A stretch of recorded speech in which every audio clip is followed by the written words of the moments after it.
Bonsoir à tous. Dans votre édition Atlantique ce soir, un hivernage de prestige au port de la Palisse, celui du Belém. Le navire-école doit se rafraîchir les vernis et ce matin, une partie du gréement a été déposée pour son entretien et pour les contrôles annuels réglementaires.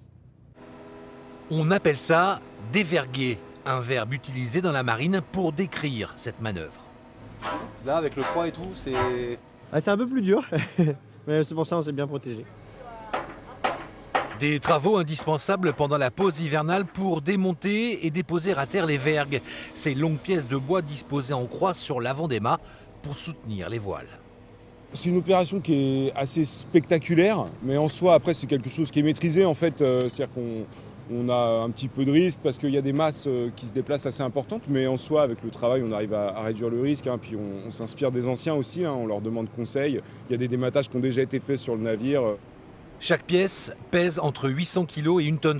Autant dire que les manœuvres restent délicates, même si tout le monde à bord et surtout les gabiers ont l'habitude de jouer les funambules à 20 ou 30 mètres au-dessus du pont. Il y a déjà un gros travail préparatoire en fait avant l'intervention. Ça fait 2 semaines qu'on est dessus, qu'on anticipe un peu tout ça, qu'on a commencé à démonter tout ce qu'on pouvait démonter avant l'arrivée de la grue. Et puis après, une fois qu'on est là-haut, on a des formations, on est formé pour travailler en hauteur. Le mât de misaine et son gréement dormant vont être inspectés à la loupe, puis remontés avant de reprendre la mer. Il va rester ici jusqu'à peu près mi-février, fin février.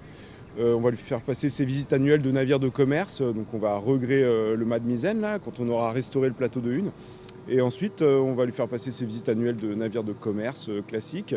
Il reviendra sur La Rochelle au bassin des chalutiers. On va faire l'accueil du public à partir du 15 mars.